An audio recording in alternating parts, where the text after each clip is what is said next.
Háganos Padre preparar los corazones y que los fuegos de misericordia, vamos a celebrar dignamente tu alegría y serena sagrada de Dios. Tú te conquistas a Dios Todopoderoso, vigilante y natural presente, humillante y tanto, a pensamiento y palabra, a lo que me nace y a mi culpa, a mi gran culpa, que se interroga la Virgen María, grande y santo, y gozo y humana, diversa maligna, Señor, nos Dios. Madre de nosotros poderoso, por mostrarnos su misericordia, perdónanos nuestros pecados y no nos dejes caer. Amén.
La gloria, la Padre, el Hijo y el Espíritu Santo.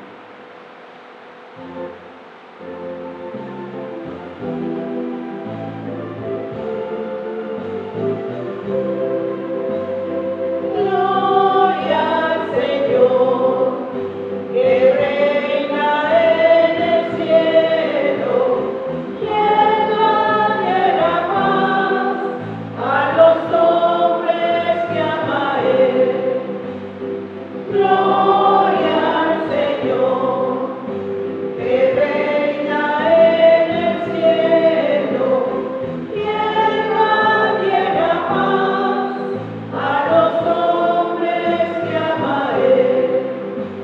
Señor, te alabamos, Señor, te bendecimos, todos te adoramos, gracias por tu gloria.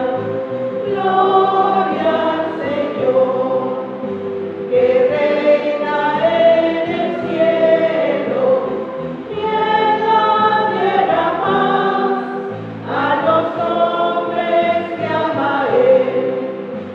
Tú eres el Cordero que quitas el pecado. Ten piedad de nosotros y escucha nuestra oración. Gloria al Señor, que reina en el cielo, y en la tierra paz a los hombres que ama Él.